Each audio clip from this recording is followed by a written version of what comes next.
상상하세요. 어떤 상상이요?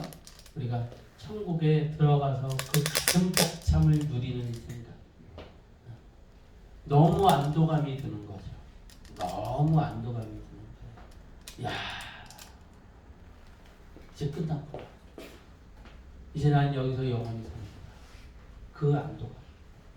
얼마나 행복할까요? 세상에 종말이 왔는데 하나님의 심판대 앞에 섰는데 복구! 너! 내 자녀다. 아멘. 천국이야.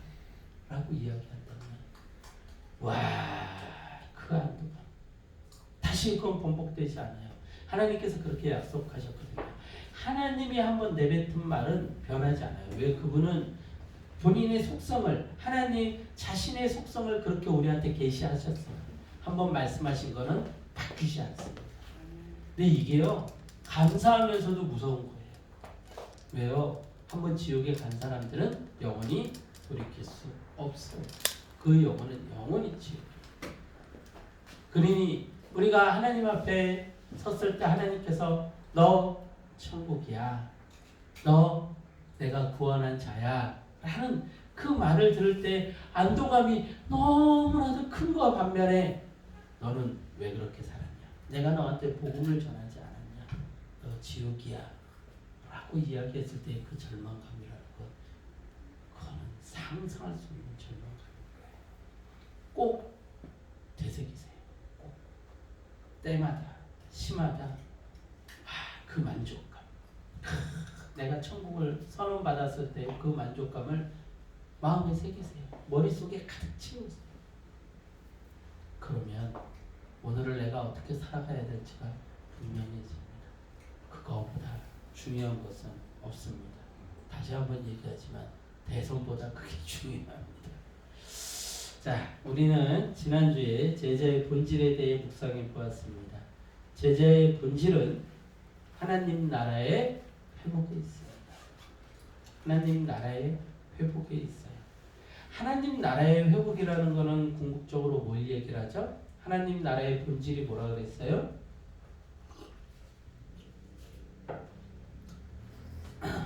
사모님, 하나님 나라의 본질이 뭐예요?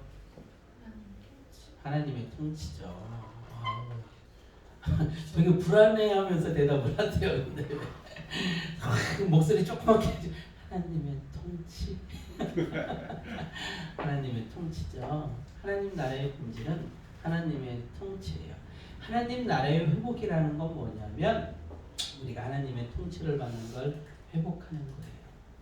우리는 하나님의 통치를 받아야 되는 존재다. 우리는 우리 스스로를 통치할 수 없어요. 우리는 우리 인생의 주인공이 될 수 없습니다. 주인이 될 수 없어요. 우리는 하나님의 통치를 받아야 돼요. 근데 그거를 부정했죠. 거부했죠. 그래서 에덴에서 쫓겨난 거예요. 우린 다시 하나님의 통치로 들어가야 돼요. 그게 하나님 나라의 회복이에요. 다시 순종의 자리로 돌아가는 것. 그게 하나님 나라의 회복입니다. 다른 거 아니에요. 다른 거 아니에요. 잘 먹고 잘 살고 영원히 아프지 않는 거 아닙니다. 우리의 본질은 뭐라고요? 하나님 나라의 회복. 하나님의 원래의 형상의 회복. 그 원래의 형상이 뭐예요? 원래의 형상? 하나님의 통치를 받는 것. 순종하는 자리로 들어가는 것. 그게 우리의 원래의 형상이에요.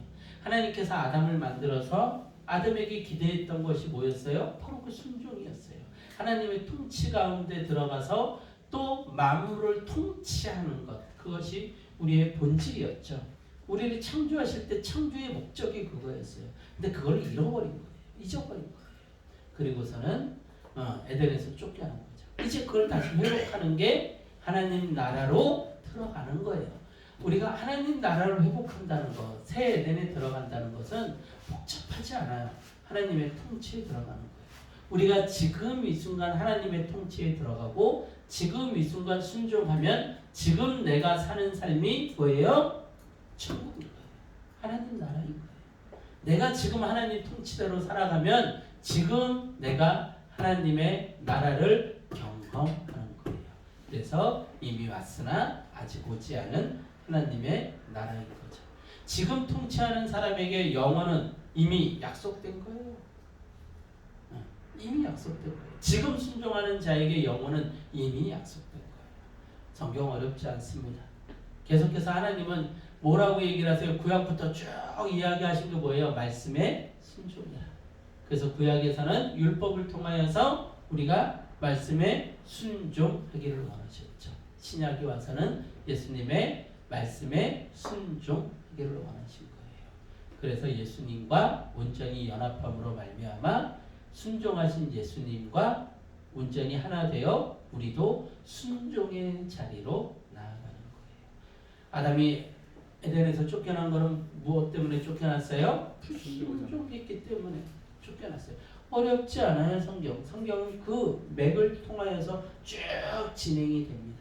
그래가지고 계속해서 이스라엘 백성들에게 하나님께서 물어보셨던 건 뭐예요? 그들의 삶과 그들의 역사를 통해서 계속해서 물어보시고 요구하셨던 게 뭐예요? 너희들 나에게 순종하느냐? 순종하겠니? 순종하면 이렇고 순종 안 하면 이렇게 된다. 계속 그거 얘기해 오신 거예요. 근데 그들이 순종했어요? 못했어요? 못했죠. 그래가지고 하나님께서 예수님을 보내신 거예요. 완전한 순종을 이루신 예수님.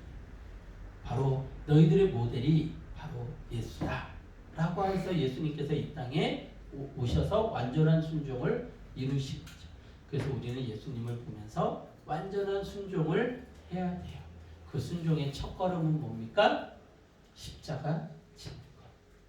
십자가에서 죽지 않으면 순종할 수 있어요? 없어요? 순종할 수 없어요.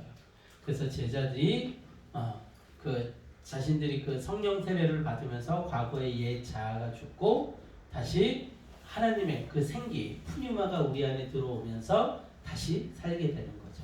그래서 다시 순종의 자리로 나아갔을 때 우리는 제자가 될 수가 있고 구원받은 백성이 되는 거예요. 그게 성경의 전체 그림이에요. 어렵지 않죠? 네.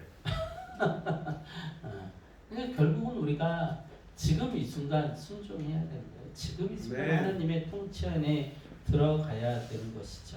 기적의 눈먼 무리들이 아닌 십자가 지고 가는 순종의 제자가 되어야 됩니다. 그래서 우리의 원형을 회복하고 하나님 나라를 통치를 회복해서 하나님의 통치 안에서 살아가야 됩니다. 우리가 그 통치를 온전히 누리기 위해 해야 할 두 가지가 있어요. 첫 번째는 뭐냐면 잘못을 인정하는 거예요. 잘못을 인정하는 거예요. 하나님의 통치에서 벗어난 사람들이 보였던 공통적인 반응들이 있어요. 그게 바로 잘못을 인정 안 하는 거였어요. 그래서 제가 여러분들한테 가끔씩 그 잘못을 인정하는 부분에 있어서 굉장히 냉정하고 무섭게 이야기하는 적들이 굉장히 많았을 거예요.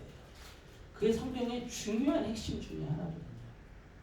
여러분들 아담이 죄 짓고 나서 잘못을 인정했나요? 잘못 인정 안 했죠? 하나님께서 보내신 하와 때문에 그랬습니다. 하와가 죄 짓고 나서 잘못을 인정했나요? 뱀 때문에 그랬습니다. 가인이 아벨을 죽이고 나서 잘못을 인정했나요? 인정 안 했어요. 제가 아우를 지키는 자입니까? 여러분들 사울이 잘못을 하고 나서 잘못을 인정했나요? 저 백성들 때문에 그렇습니다. 백성들이 이걸 요구하고 사람들이 도망가지 않습니까? 그래서 제가 순종하지 않았습니다. 가룟 유다가 잘못을 하고 잘못을 인정했나요? 아니요. 그 은상식을 제사장들한테 집어던지고 자살했어요. 공통적으로 하나님께 순종하지 않는 자들, 하나님께 버림받았던 자들이 공통적으로 보이는 모습이 뭐냐면 잘못을 인정하지 않는 거예요. 예수님께서 바리새인과 서기관들과 제사장들에게 끊임없이 그들을 책망했죠. 근데 그들이 잘못을 인정했나요? 잘못을 인정하지 않고 예수님을 십자가에 못 박아 죽였죠. 자, 이 본성이 누구 안에 있어요? 여러분 안에 있어요. 그래서 잘못을 인정 안 하는 거예요. 포장하고 숨기고 거짓말합니다. 이거 누가 하는 거예요? 사탄이 하는 거예요. 포장하고 숨기고 거짓말하는 거예요. 그래서 여러분들 자신을 돌아볼 때요, 내가 잘못한 게 있을 때 내가 아직도 잘못을 인정 안 하고 있나? 이거 심각하게 들여다봐야 돼요. 예수님의 사람들은 잘못을 인정하는 사람들이었어요. 누가 그랬어요? 다윗이 그랬잖아요. 다윗이 어떻게 했어요? 자신이 잘못했는데 왕임에도 불구하고 선지자가 와서 얘기했을 때 그 자리에서 꿇어 앉아가지고는 하나님께 잘못을 드렸어. 그리고 눈물을 흘리며 회개했다. 그 밧세바와 간음을 하고 나서 밧세바에게 자식이 생겼잖아요. 아들인지 딸인지 모르죠. 자식이 생겼는데 그 자식이 죽을 위기에 처했을 때 다윗이 눈물을 흘리면서 기도를 합니다. 그러다가 자식이 죽어요. 근데 그 다음에 어떻게 해요? 깨끗이 털고 그 자신의 잘못 때문이라는 걸 알고 있었거든요. 하나님이 그렇게 하시지 않으면 어쩔 수 없다는 걸 알고 있었거든요. 잘못을 인정하는데 굉장히 빨랐던 사람이 누구냐면 다윗이었어요. 그래서 하나님께서는 다윗에게 뭐라고 했어요? 내 마음에 합한 자다. 다윗이 잘못이 없어서요? 다윗이 죄가 없어서요? 다윗이 무언가 완전한 인간이어서요? 천만에 맞습니다. 얼마나 잘못이 많고 얼마나 흉악한 인간인지 모릅니다. 감각적이고 감정적이고 그런 사람이었어요. 하나님께서 그에게 너무나도 많은 것을 주셨음에도 불구하고 그는 죄를 짓는데 굉장히 익숙했던 자였어요. 그럼에도 불구하고 하나님은 그를 사랑하셨죠. 왜요? 그는 잘못을 인정하는 자였어요. 베드로가요, 예수님을 만났을 때 첫 반응이 뭐였다고요? 저는 죄인입니다. 저를 떠나소서. 잘못을 인정하는 자였어요. 우리에게 가장 필요한 것이 뭐냐면 잘못을 인정하는 거예요. 우리가 하나님의 통치에 들어가기 위해서 꼭 필요한 게 그거예요. 포장하고 변명하고 거짓말하고 그거 사단에게 속하는 거예요. 그래서 여러분들 철저하게 자신을 들여다봐야 돼요. 내가 지금 하나님의 통치 안에 들어가 있는가? 사단의 통치 안에 들어가 있는가? 여러분들 우리가 하나님의 통치를 온전히 누리기 위해 두 가지를 해야 되는데 첫 번째가 바로 그거고요. 두 번째는 뭘까요? 두 번째는 고집을 버리는 거예요. 고집을. 내가 잘못을 인정했을 때 그 고집을 계속해서 붙들고 있으면 절대로 아버지 품에 안기지 못합니다. 우리 하성이를 보면 알잖아요. 하성이가 잘못을 했을 때 잘못을 모르는 게 아니에요. 잘못을 압니다. 근데 안기지 못하는 거예요. 그 고집을 붙들고 있는 거예요. 그의 마음이 계속 불안한 거예요. 아버지 품에 안기지 못하는 거죠. 여러분들 탕자 이야기가 복음서에 등장을 하죠. 탕자가 잘못을 인정을 했어요. 그랬는데 그가 바로 아버지 품에 안기지 못했어요. 뭐 했어요? 혼자서 산다고 몸부림쳤어요. 그래서 남의 종으로 들어가서 돼지 쥐염 열매를 먹으면서 살았죠. 바보 같은 짓이었죠. 그가 그 고집을 꺾고 아버지께로 돌아갔더니 아버지가 어떻게 했어요? 그를 맞이해줬죠. 그를 안아주고 그를 다시 아들의 지위로 회복시키셨어요. 우리에게 필요한 건 뭐냐면 잘못을 인정하고 고집을 내려놓는 거예요. 그리고 누구에게 가요? 하나님 아버지께 안기는 거예요. 이걸 못해요. 이걸 못해요. 끝까지 나는 잘못 없어요. 난 잘못 없어요. 나 이거 고백 안 할 거예요. 나 이거 인정 안 할 거예요. 이거 버티고 사는 거예요. 모든 인간이 단 한 명도 예외 없이. 여러분들 보세요. 저희 똑똑하다고 하는 변호사에, 검사에, 서울대에, 하버드에 수없이 똑똑하다고 하는 그 인간들, 그 정치권에 있는 그 똑똑하다고 하는 사람들이요, 제일 못하는 게 뭐예요? 잘못을 인정하는 거예요. 제일 못하는 게 뭐예요? 고집 내는 거예요.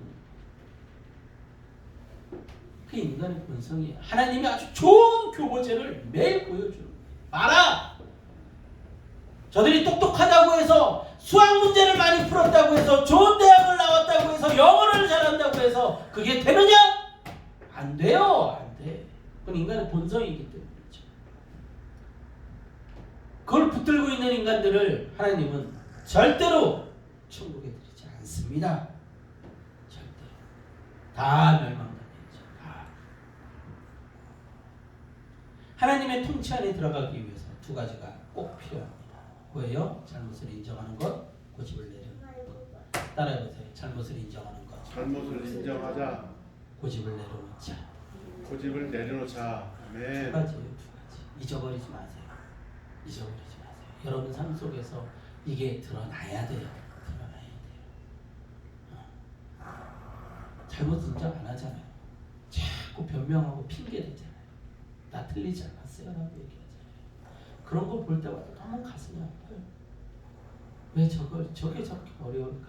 저게 저렇게 어렵죠. 그 인간의 본성 안에 뿌리 깊이 박혀 있으니까. 그래서 우리가 어떻게 해야 돼요? 십자가에서 죽어야 돼요. 죽지 않고서는 방법이 없습니다. 방법이 없어요. 자, 여러분들 이 두 가지를 잘 행해서 하나님의 통치 가운데 살아가는 여러분들이 될 수 있기를 소망합니다. 네. 우리가 하나님의 말씀을 몰라서 하나님의 말씀대로 순종 못하고 사는 게 아니에요. 하나님의 말씀을 아는데 인정을 안 하는 거예요. 그리고 우리가 고집을 부려서 그러는 거예요. 자, 보세요. 오늘 읽었던 본문 말씀 9장 44절에서 43절에서 45절에 보면 이렇게 되어 있죠. 그들이 다 행하시는 모든 일에 놀랍게 여길세 예수께서 제자들에게 이르시되 이 말을 너희 귀에 담아두라. 인자가 장차 사람들의 손에 넘겨지리라 하시되 그들이 이 말씀을 알지 못하니 이는 그들로 깨닫지 못하게 숨긴 바 되었습니다. 또 그들은 이 말씀을 묻기도 두려워하더라. 아멘. 우리에게 숨겨지는 이유가 있어요. 그 숨겨지는 이유가 그 두 가지 때문입니다. 하나님 말씀에 접근을 할 수가 없는 거예요. 두려운 거예요. 인정하기 싫은 거예요. 인정해야 돼요. 내가 죄인임을, 내가 잘못하고 있다고 인정해야 돼요. 아멘. 그러한 자만이 하나님의 말씀에 가까이 나아갈 수 있을 줄 믿습니다. 아멘. 이제 오늘 말씀은 9장 초반부의 제자 파송과 10장 초반부의 제자 파송 사이에 끼어있는 말씀이에요. 자, 보세요. 9장 1절에 보면 뭐라고 되어 있습니까? 예수께서 12제자를 불러 모으사 모든 귀신을 제어하며 병을 고치는 능력과 권위를 주시고 이렇게 제자들을 파송하셨죠. 그리고 9장 이야기가 쭉 전개가 됩니다.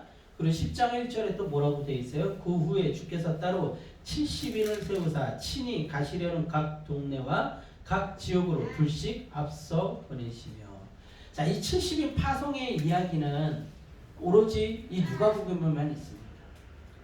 제가 그래서 끊임없이 누가복음은 무엇에 관한 이야기라고요? 제자에 관한 이야기. 그러니까 9장 1절과 10장 1절 사이에 지금 이 사이에 끼어있는 말씀들은 다 무엇에 관한 이야기인 거예요? 제자들, 파송되는 제자들에게 필요한 이야기들인 거예요. 그래서 우리 지난주에 봤죠? 제자의 본질에 관해서 보면서 오병이의 사건이 무엇을 이야기를 하는 거예요? 예수님의 메시아 되심을 이야기하는 거다. 그리고 그 사건 다음에 예수님께서 하시는 이야기가 뭐였어요? 나를 따라오려거든 뭐를 해라? 십자가를 지고 따라와.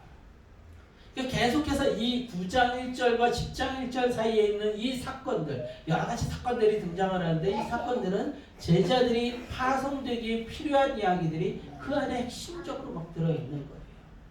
그래서 오늘 이야기들도 몇 가지 이 사건들이 진행이 되는데 딱 말씀드려 뭐냐면 제자들이 살아갈 때 필요한 내용들. 그래서 오늘 말씀의 제목이 뭐라고요? 제자의 자세. 고마워요. 아슬아슬했어. 아슬아슬했어요. 아유, 대답 못하면 어떡하나. 어째 이렇게 잘들 까먹나 몰라요. 자, 우리 하나님의 통치에 들어가기 전에 꼭 해야 될 거 두 가지 뭐예요? 욕심을 내려놓기. 뭘 내려놔요? 고집. 네, 고집을 내려놓고 그리고 또 뭐예요? 인정하기. 잘못을 인정하는 거. 그래요. 금방 잊어버린다니까요. 와, 어쩜 이렇게 마음각을 평소에 누구한테 돈 빌려줬던 걸 안 잊어버리잖아요. 근데 왜 하나님 말씀을 잘 잊어버리나 몰라. 자, 누구한테 막 원한 샀던 것들은 절대로 안 잊어버리면서 하나님의 말씀을 기가 막히게 잊어버리지 마세요. 네. 그래서 오늘 말씀이 제자의 자세다. 그래서 오늘 말씀 속에서는 이 나열된 사건 속에서 제자들이 가져야 할 자세에 대해서 살펴볼 수가 있습니다. 자, 먼저 누가복음 9장 37절에서 43절입니다. 자, 우리 합독해 보겠습니다. 누가복음 9장 37절에서 43절입니다. 시작. 이튿날 산에서 내려오시니 큰 무리가 맞을세 우리 중에 한 사람이 소리 질렀더니 선생님 청컨대 내 아들을 돌보아 주옵소서. 이는 내 외아들이니이다. 귀신이 그를 잡아 갑자기 부르짖게 하고 경련을 일으켜 거품을 흘리게 하며 몹시 상하게 하고야 겨우 떠나가나이다. 당신의 자녀들에게 내쫓아 주기를 구하였으나 그들이 능히 못하더이다. 예수께서 대답하여 이르시되 믿음이 없고 패역한 세대여, 내가 얼마나 너희와 함께 있으며 너희에게 참으리요. 네 아들을 이리로 데리고 오라 하시니 올 때에 귀신이 그를 거꾸러뜨리고 심한 경련을 일으키게 하는지라. 예수께서 더러운 귀신을 꾸짖으시고 아이를 낫게 하사 그 아버지에게 도로 주시니 사람들이 다 하나님의 위엄에 놀라니라. 아멘. 아멘. 보세요. 예수님께서 산에서 이렇게 제자들과 이 전 사건이 뭐냐면 변화산 사건입니다. 예수님께서 그 산에 올라가서 기도하시는데 제자들이 잠이 들었죠. 그동안 예수님이 모세와 엘리야를 만납니다. 하얗게 빛이 나는 광채가 나는 옷을 입으시고 있는 것을 보고서는 베드로가 예수님과 모세와 엘리야를 위해서 여기다 초막을 짓고 여기서 있기를 원합니다 라고 얘기했더니 아니다, 내려가자. 그래서 내려오신 거예요. 내려오셔가지고서는 무슨 상황이 벌어졌어요? 어떤 귀신 들린 아이의 아버지가 예수님을 맞이하는데 당신의 제자들에게 이 귀신을 좀 쫓아가려고 했더니 이루어지지 않았습니다 라고 얘기합니다. 자, 이 사건 안에서 제자에게 필요한 그 자세가 뭔 것 같아요? 여러분들에게 지금 읽었잖아요. 여러분들에게 맞추라고 읽으라 그런 거예요. 제자에게 필요한 자세가 뭔 것 같아요? 뭡니까?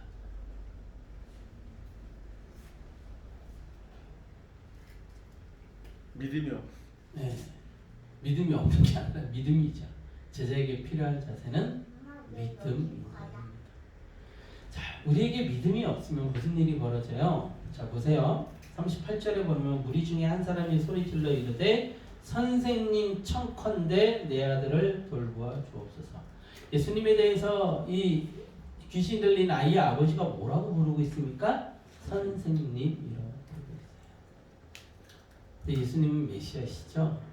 무리와 제자들 앞에서 끊임없이 예수님이 메시아이심을 증거하고 계세요. 근데 사람들은 그걸 인정하지 않아요. 받아들이지 않죠. 왜요? 제자들에게 무엇이 없어서? 믿음이 없어서. 우리에게 믿음이 없으면요, 참된 믿음이 없으면 예수님은요 사람들에게 우스운 존재뿐이 되지 않습니다. 예수님은 거기에 화가 나셨던 거예요. 믿음이 없고 패역한 세대. 얼마나 더 많은 증거를 보여줘야 되느냐, 얼마나 더 내가 메시아임을 너희들에게 가르쳐줘야 되느냐.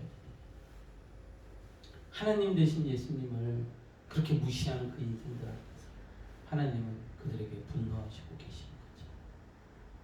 우리가 믿음이 없으면요, 참된 믿음이 없으면 세상이 예수님을 조롱합니다. 지금 그런 것들 우리 얼마나 많이 봐요. 얼마나 많이 봐요. 뭐 요번에 대선 주자로 나오는 뭐 어떤 누군가가 뭐 분당 우리 교회 단인의 만에 집산의 만에 뭐 막 떠들어댔잖아요. 그런데 자신을 위해서 또 구판을 벌인 거예요. 그래놓고서는 어디 가서 자신이 집사라 그러죠. 많은 사람들이 교회 안에서 집사 직분을 아주 그냥 우습게 줍니다. 초대교회 때 집사였던 사람들은 다 어떻게 됐어요? 순교하고 선교 나가고 기적을 일으키고 귀신을 내어쫓고 하는 사람들이 집사였어요. 큰 교회를 정말로 사도들이 온전히 복음을 전하도록 이끌어가는 사람들이 집사였어요. 근데 지금 이 시대는 집사가 어떤 사람들이 집사가 돼요? 집산 사람들이 집사가 돼요. 집사하고 싶은 사람들이 집사가 돼요. 집사하고 싶어서 교회에 나와서 열심히 봉사하는 사람들이 집사가 돼요. 그러니 예수님이 욕을 먹죠. 예수님에 대해서 사람들이 뭐라 그래요? 그저 선생으로 대하는 거예요. 뭐 별거 없네. 저 사람이 뭐 예수님이 뭐 믿는 사람들 별거 없네. 예수님이 뭐 있겠어? 교회에 뭐 있겠어? 말씀에 뭐 있겠어? 이렇게 되는 거죠. 예수님이 그저 4대 성인 중에 한 사람으로 불리는 거예요. 여러분들 중세 시대에 수많은 사람들이요 예수님을 거부하고 교회를 거부하고 그리고 인간의 위대함을 노래하기 위해서 애썼어요. 그게 뭐예요? 르네상스죠, 르네상스. 인간의 위대함을 얘기하기 위해서 굉장히 그리고 고전을 찾아가지고 막 노래하고 그 제우스니 뭐 주피터니 뭐 이런 신들을 찾아가지고 그런 이야기들을 사람들끼리 나누고 막 이랬단 말이에요. 그리고 철학에 심취하고 왜 그랬어요? 중세 시대에 교회라는 것이 가장 타락한 원상이었거든요. 예수님이 메시아로 받아들여지지가 않는 거예요. 예수님의 말씀이 절대적으로 받아들여지지가 않는 거예요. 제자들에게 온전한 믿음이 없으면 세상은 예수님을 비웃습니다. 제자가 문제가 아니에요. 우리가 문제가 아닙니다. 누가 부정되어져요? 예수님이 부정되어집니다. 그러면 그들은 구원 받아요, 못 받아요? 구원 못 받죠. 우리가 그들에게 가가지고 저기 교회 가면은 예수님 믿으면 구원받을 수 있습니다 라고 이야기하면 그들이 뭐라고 해요? 웃기지 마. 너만 믿어. 나는 나를 믿어. 이러잖아요. 아무런 믿음의 본이 되지 못하는데 세상에 매여 살고 돈에 집착하고 자신의 명예에 집착하고 거짓말하고 자신이 높아지려고 하고 남을 짓밟고 그러면서 내가 예수님을 전해요? 절대로 그런 제자의 이야기는 세상 가운데 그런 제자가 전하는 하나님의 나라는 세상 사람들에게 절대로 영향력을 갖지 못합니다. 첫 번째 제자의 자세 뭐예요? 참된 믿음이 있어야 한다입니다. 자, 두 번째로 누가복음 9장 46절에서 48절입니다. 우리 같이 한번 합독해 보겠습니다. 46절에서 48절 시작. 제자 중에서 누가 크냐 하는 변론이 일어나니 예수께서 그 마음에 변론을 들으시고 어린아이 하나를 데려다가 자기 곁에 세우시고 그들에게 이르시되 누구든지 내 이름으로 이런 어린아이를 영접하면 곧 나를 영접하며 또 누구든지 나를 영접하면 곧 나를 보내신 이를 영접함이라. 너희 모든 사람 중에 가장 작은 그가 큰 자니라. 아멘. 네. 자, 여기는 너무 쉽죠? 이런 건 보너스 문제예요. 보너스 문제. 두 번째, 제자가 가져야 될 자세가 뭐예요? 어린아이가 그걸 조금 다르게 좀 얘기 좀 해보세요. 주여, 뭐라고요? 겸손. 겸손이죠, 겸손. 겸손해야 돼요. 겸손하지 않으면 절대로 세상 사람들에게 온전히 복음을 전할 수 없습니다. 하나님 나라를 전할 수 없어요. 겸손의 자세가 있어야 됩니다. 교만은 패망의 선봉이고 멸망의 지름길이며 마귀의 본질입니다. 사탄이 왜 사탄이 됐어요? 교만해서 된 거예요. 교만해서. 그러니 교만은 누구의 본질이에요? 마귀의, 사탄의 본질이 교만이에요. 그러면 내가 교만하다, 내가 겸손하지 못하다, 그러면 누구의 자식인 거예요? 마귀의 자식인 거죠. 사탄의 자식인 거죠. 내가 겸손하다, 그럼 누구의 자식이에요? 예수님의 자식인 거예요. 자, 성경을 찾아봅시다. 잠언 18장 12절 말씀. 잠언 18장 12절 말씀. 잠언 18장 12절 말씀. 자, 가장 먼저 찾으신 분이 한번 읽어줘 보세요. 잠언 18장 12절 시작. 사람의 마음의 교만은 멸망의 손봉이여 겸손은 존귀의 길잡이니라. 아멘. 네. 정확하게 얘기하고 있죠. 뭐예요? 교만은 멸망의 선봉이래요. 이게 뭔 소리예요? 교만하면 멸망하는데 아주 빠르게 간다는 거예요. 근데 겸손하면 그게 자신을 어떻게 만들어준대요? 존귀하게 만들어준대요. 네. 근데 사람들은 거꾸로 살죠. 자신이 존귀해지려고 교만을 자랑하죠. 어디 가면 그거 볼 수 있어요. 어디 가면? 에? 정치판. 그래요. 정치판. 탑골공 볼 수 있어요. 탑골공. 거기 가면 세상의 모든 거를 다 알고 있는 할아버지들이 한 200명 모여있어요. 그 사람들에게 물어보면 모든 거를 다 통달했어. 그리고 저희 뭐예요? 세상에 가장 중요한 일들은 다 포레스트 검프예요. 포레스트 검프. 근데 그들의 그 현실은 뭐예요? 그냥 내 장기 두고 있는 거. 장기. 장기 두면서 500원 내기 하면서 막 멱살 쥐어잡고 머리 쥐어뜯고 이러고 있는 거예요. 그러면서 내가 왕년에 내가 박정희 대통령을 좀 알았고 내가 무슨 대학을 나와가지고 사는 말이지 이러면서 결국은 뭐하고 있어요? 주머니에 손 딱 꽂고서는 장기 구경하고 있지. 뭐야, 그 사람들이 존귀해 보여요? 절대로 존귀해질 수 없어요. 근데 전부 다들 그런 것들 살잖아요. 나이 먹으면 어떻게든 자신이 교만을 앞세워가지고 내가 왕년에 내가 공부 이만큼 했고 싸움을 이만큼 했고 전부 다 김두한이 전부 다 거기 특별공원 가봐요. 전부 다 김두한이 내가 왕년에 한 주먹 했어. 내가 누구 사장 알고 뭐 요번에도 그 뭐 김건희 씨 그 고소한 그 남자분 뭐 모든 걸 다 했더구만요.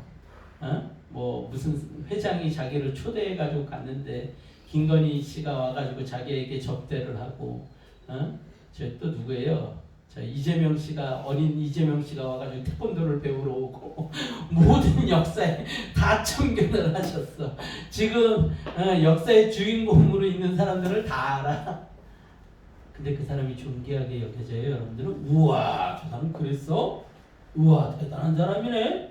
우와 그 뭐 리베라 호텔에서 그랬어? 이재명 씨에게 태권도를 가르쳤어? 우와 대단한 그래요? 비웃고 손가락질하죠. 여러분 절대로 교만한 사람은 존귀해질 수 없어요. 누구만 몰라요? 그 교만한 그 자신만 몰라요. 내가 롯데 회장 좀 알지. 내가 누구 좀 알지. 이러면서 거들먹거리지 마세요. 그거는 뭐의 선봉이에요? 멸망의 선봉인 줄 믿습니다. 나중에라도 여러분들이 인생을 살아가면서 자녀들에게 존경을 받고 싶으면 딱 한 가지만 하시면 돼요. 겸손하시면 돼요. 그러면 나의 인생의 후배들에게 존경받습니다. 네. 또 한 절 한번 찾아봅시다. 예수님이 우리에게 주신 말씀 중에 빌립보서 2장 5절에서 11절입니다. 빌립보서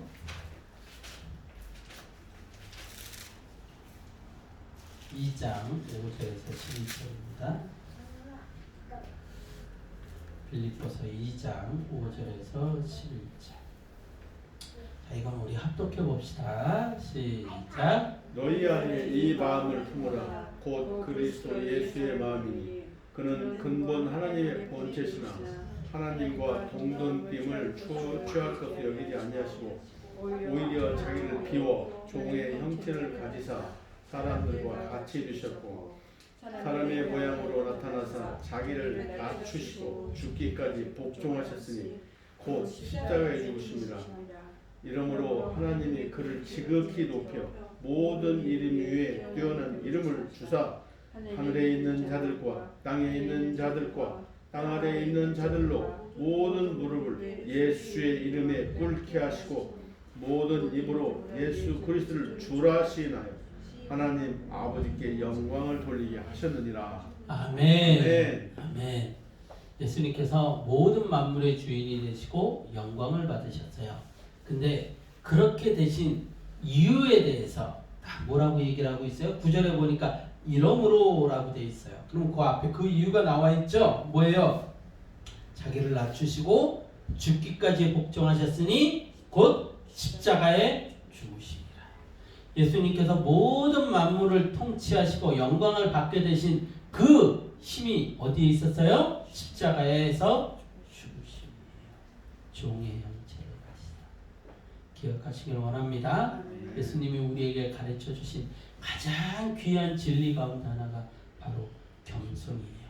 예수님의 인생 전체를 통해서 그 모든 삶을 통해서 보여주신 딱 한 가지를 꼽으라 그러면 겸손입니다. 겸손한 자만이 무엇을 할 수 있어요? 하나님의 통치 가운데 순종할 수 있어요. 순종 못하는 이유는 복잡하지 않아요. 겸손하지 않기 때문이에요. 마귀의 자식이 되는 건 너무나도 단순해요. 겸손하지 않기 때문이에요. 겸손만이 우리를 십자가에서 죽게 하고 순종의 자리로 나가게 할 줄 믿습니다. 아멘. 자, 다시 누가복음으로 돌아가서 누가복음 9장 49절에서 56절. 누가복음 9장 49절에서 56절. 누가복음 9장 49절에서 56절 같이 한번 합독해 보겠습니다. 시작. 요한이 여짜오되 주여 어떤 사람이 주의 이름으로 귀신을 내쫓는 것을 우리가 보고 우리와 함께 따르지 아니함으로 금하였나이다. 예수께서 이르시되 금하지 말라. 너희를 반대하지 않는 자는 너희를 위하는 자니라 하시니라. 예수께서 승천하실 기약이 차기에 예루살렘을 향하여 올라가기로 굳게 결심하시고 사자들을 앞서 보내시며 그들이 가서 예수를 위하여 준비하려고 사마리아인의 한 마을에 들어갔더니 예수께서 예루살렘을 향하여 가시기 때문에 그들이 받아들이지 아니하는지라.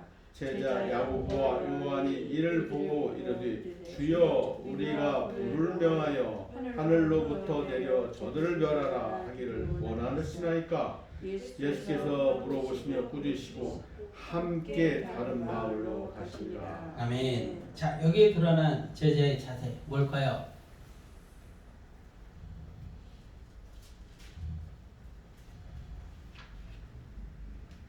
인내와 포용, 용서의 마음이 있어야 돼요. 그죠? 그걸 한 단어로 하면 뭐라고 할 수 있을까요? 인정. 사랑의 마음이 있어야죠. 사랑의 마음. 예수님께서 우리에게 가르치신 가장 큰 덕목 중에서 하나가 사랑이죠. 사랑.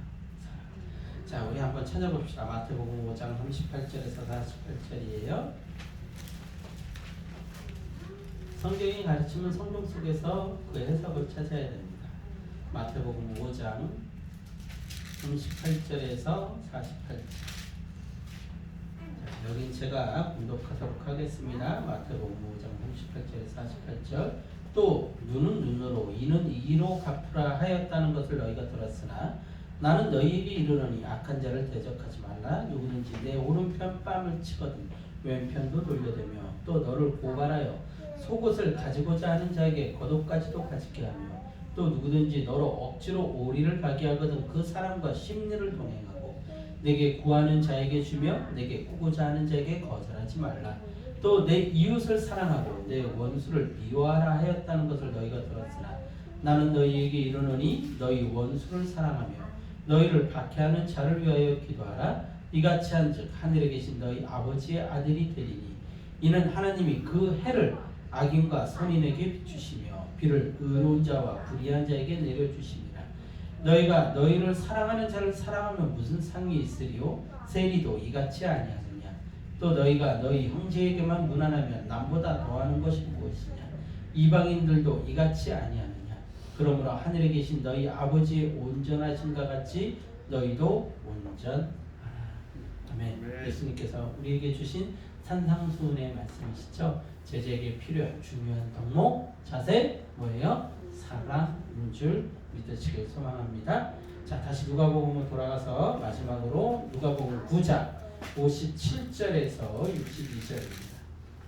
누가복음 9장 57절에서 62절입니다. 자, 같이 합독합니다. 시작. 길 가실 때 어떤 사람이 여짜오되 어디로 가시든지 나를 따르리이다. 예수께서 이르시되 여우도 굴이 있고 공중의 새도 집이 있으니 인자는 머리를 곳이 없도다 하시고 또 다른 사람에게 나를 따르라 하시니 그가 이르되 나로 먼저 가서 내 아버지를 장사하게 허락하옵소서. 이르시되 죽은 자들로 자기의 죽은 자들을 장사하게 하고 너는 가서 하나님의 나라를 전파하라 하시고 또 다른 사람이 이르되 주여 내가 주를 따르겠나다마는 나로 먼저 내 가족을 작별하게 하소서. 예수께서 이르시되 손에 쟁기를 잡고 뒤를 돌아보는 자는 하나님 나라에 합당하지 아니하니라 하시니라. 아멘. 자, 여기서 나타난 제자의 자세 뭘까요? 충성? 예수님을 따르는 것. 따르는 거? 예? 한주인. 한주인? 우리 제일 심각하게 보고 계신 우리 양이고 표정은 아주 그냥 뭔가 박사 논문이 하나 나올 것 같은 그런 표정이신데 아니 안 보여서 쉽지. 하나님 나라를 전파하라. 하나님 나라를 전파하라.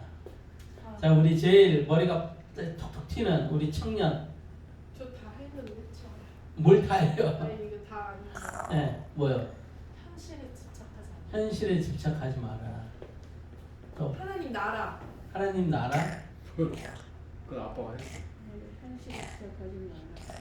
긴박함이죠. 긴박함. 누가 제일 비슷했어요? 네? 아니요, 그거 중요하지 않아요. 누가 제일 비슷했는지는 중요하지 않아요. 긴박함이에요. 뭐라고 지금 얘기하고 있어요? 아버지를 장사하게 허락하옵소서 했더니 죽은 자들로 자기의 죽은 자를 장사하게 너는 가서 하나님의 나라를 전파하라. 그렇게 얘기하시죠. 또 뭐라고 얘기하고 있어요? 나로 먼저 내 가족을 작별하게 하소서 했더니 예수께서 손에 쟁기를 잡고 뒤를 돌아보는 자는 하나님 나라에 합당하지 않다고 얘기를 하고 있어요. 뭘 얘기를 하고 있는 거예요? 긴박해요. 하나님 나라를 전파하는 것, 그거는 긴박합니다. 우리가 다른 거를 돌아볼 시간이 없어요. 내 아버지를 장사하고 올 수 있도록 허락하옵소서. 여기에 대해서 이 주석이 아주 재밌는 해석을 해놨더라고요. 이 사람의 아버지가 살아있을 수도 있다. 무슨 얘기냐면 아버지를 내가 모셔야 되는데 내가 아버지가 아직 안 돌아가셨을까? 아버지가 돌아가신 다음에 내가 예수님을 따르겠습니다. 지금 제가 아버지를 돌볼 사람이 없네요. 너무나도 합당한 이유죠. 아들이 아버지를 돌볼 사람이 없어서 아버지가 죽을 때까지 내가 돌보고 아버지가 돌아가시면 내가 예수님을 따르겠습니다 라고 얘기한다면 너무나도 합당한 이유잖아요. 근데 예수님은 그렇게 얘기하잖아요. 뭐가 더 긴박하고 뭐가 더 중요합니까? 하나님 나라가 더 긴박하고 더 중요해요. 손에 쟁기를 들고 뒤를 돌아보지 말라는 거예요.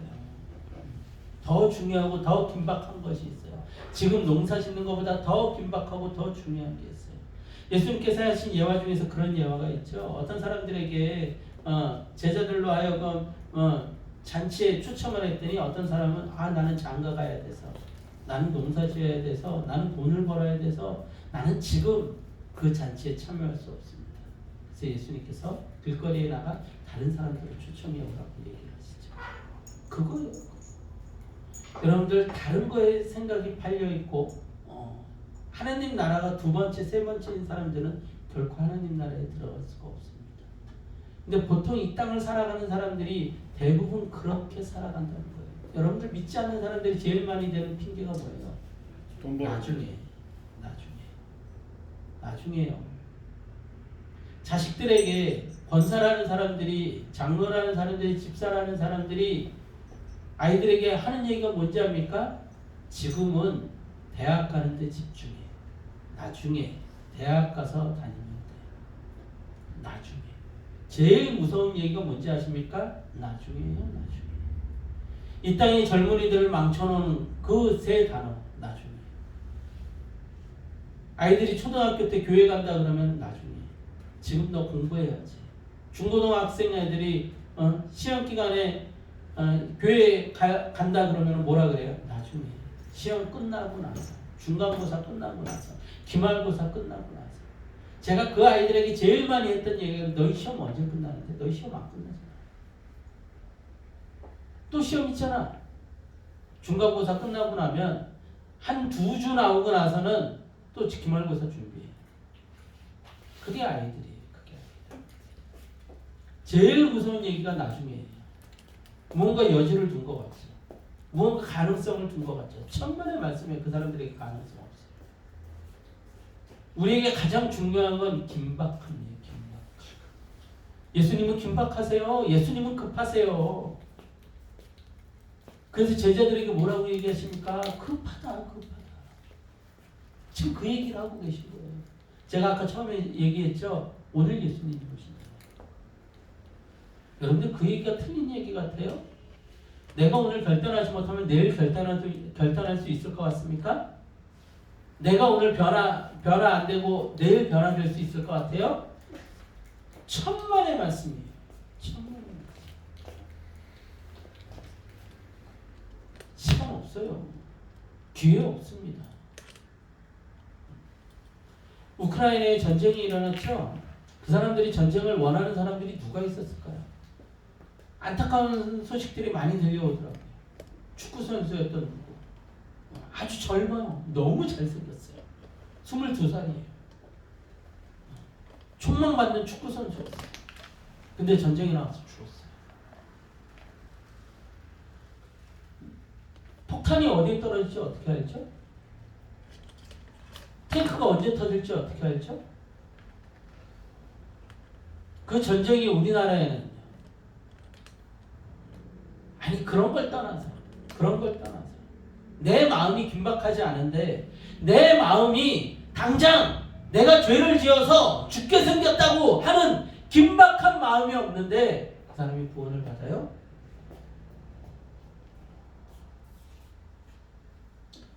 여러분들 성경 속에서 예수님을 만나러 왔던 부자 청년이요 왜 돌아갔을까요? 그는 구원에 대해서 관심이 있었어요. 고민이 있었어요. 그래서 예수님을 찾아왔던 거예요. 예수님, 제가요 많은 율법을 지켰는데 제 안에 자유가 없네요. 구원에 대한 만족이 없네요. 예수님 어떻게 하면 구원받을 수 있습니까? 예수님이 뭐라고 했어요? 네 재산 다 팔고 나를 따라. 그때 그가 근심하며 갔어요. 구원받을 수 있을까요? 없을까요? 나중에 팔 수 있을까요? 죽을 때 돼서는 팔 수 있을 것 같아요? 천만의 말씀이에요. 목숨이 꺽꺽꺽꺽꺽 넘어갈 때도 그는 자기 재산 못 팔아요. 왜? 그게 자기를 존귀하게 만들 거라고 생각하니까. 그 돈이 자신에게 천국이니까. 절대로 그거 못 팝니다. 여러분들 삭개오가 나무에 올라가서 예수님의 말씀을 들으려고 고개를 쭉 빼고 말씀을 듣습니다. 그가 세리장이었어요. 세리장. 지금으로 따지면 세무서장 정도 되는 사람이었어요. 그가요. 그 당시 사람들은 이 나무에 올라가면은 밑이 다 보입니다. 치마 같은 거기 때문에 옷이. 그런데 그 나무에 올라가가지고 어떻게든 예수님 말씀 들으려고. 왜 그랬을까요? 그 긴박함 때문이죠. 목이 말랐으니까. 목이 마른 사람은요 우물을 팝니다. 당장 목이 마른데 우물을 파죠. 그러니까 어떻게든 그 물을 먹으려고 우물이라도 파는 거예요. 그런 간절함이 있어야 돼요. 그런 긴박함이 있어야 돼요. 내가 오늘 아니면 죽는데? 내가 오늘이 지나면 죽는데? 근데 거기에 대한 긴박함이 없으면 절대로 예수님을 위해서 자신을 던지지 못합니다. 내일 하죠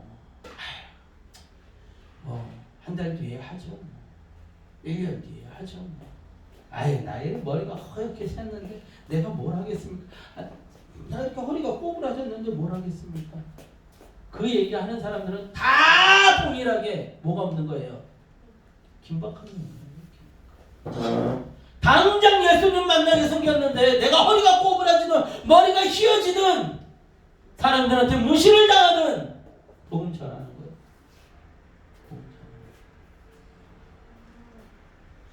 나중에 이거 어떻습니까? 제가 왜 이 몇 명 앉혀놓고 계속해서 복음을 전할까요? 잠은 못 자가면서 설교 준비해가지고 밤새고 와가지고서는 1시간씩 설교를 하고 있을 거예요. 우리 교회 설교 엄청 길죠. 설교 엄청 길어요. 근데 왜 죽어라 하고 목이 터져라 하고 그냥 원고 준비해가지고 조금 읽다 그냥 가면 되는데 왜 이러고 있을까요? 긴박하지 않으면 하나님 지금 너무 힘드네요. 교회 일단 적어놓겠습니다. 나중에 하죠. 나중에. 제가 조금 더 준비가 되면 돈 좀 더 모은 다음에 제대로 한번 해볼게요. 그런 거 없어요. 긴박하면 오늘 합니다. 오늘 하는 거예요. 예수님 앞에 오늘 서야 되는데 예수님을 오늘 만나야 되는데 돈 벌러 가고 시집 장가 가고 그럴 시간이 어딨습니까? 그럴 시간이 어딨어요? 그 긴박함이 제자들에게는 너무나도 필요한 자세예요. 아주 중요한 자세입니다. 하나님 나라는 선포되었습니다. 그리고 완성되어질 것이며 그 끝이 가깝습니다. 그 비밀을 듣는 자들은 그 말씀을 마음에 두고 살아야 합니다. 우리 아까 읽었던 본문 말씀 누가복음 9장 43절에서 45절 말씀 우리 다시 한번 봐볼까요? 누가복음 9장 43절에서 45절 사람들이 다 하나님의 위엄에 놀라니라. 그들이 다 행하시는 모든 일들을 놀랍게 여겼어요. 예수께서 제자들에게 이르시되 이 말을 너희 귀에 담아 두라. 인자가 장차 사람들의 손에 넘겨지리라 하시되 그들이 이 말씀을 알지 못하니 이는 그들로 깨닫지 못하게 숨긴 바 되었습니다. 또 그들은 이 말씀을 묻기도 두려워하더라. 자, 예수님께서 죽는다고 했어요. 그런데 이들이 묻기도 두려워했어요. 왜 묻기도 두려워했을까요? 그러면 안 되니까. 자, 근데 얼마 안 있어. 예수님이 어떻게 되셨어요? 죽었어요. 십자가에서. 안 올 것 같았어요. 예수님 건강하시니까. 예수님이 공생의 사역을 시작하신 게 몇 살이세요? 30살이세요. 30살. 아, 제일 팔팔할 때 아닙니까? 아, 건강하셨어요. 거기다 기적을 죽은 자도 살리시고요. 배고프지도 않으셨어요. 풍랑을 잠잠케 하시는 거예요. 무엇 하나 예수님을 위협할 게 아무것도 없었어요. 아무것도. 예수님 죽었잖아요. 십자가에서. 얼마 안 했어요. 근데 제자들은 두려워서 묻지도 못해요.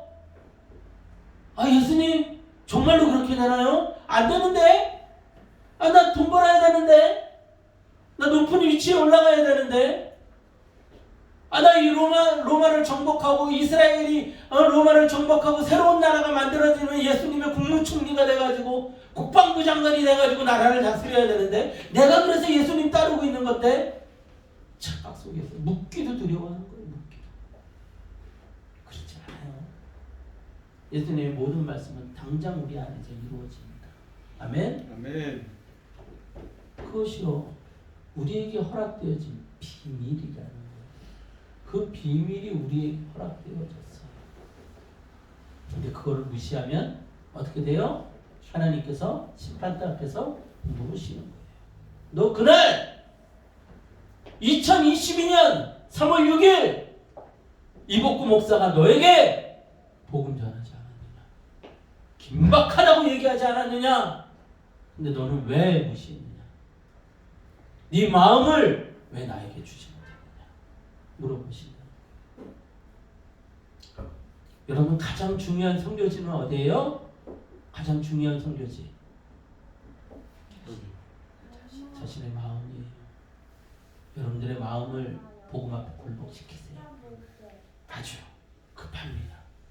지금 당장 복음 앞에 굴복시키세요. 아멘. 그러고 나면 하나님께서 우리에게 길을 여시기 시작을 하실 거예요.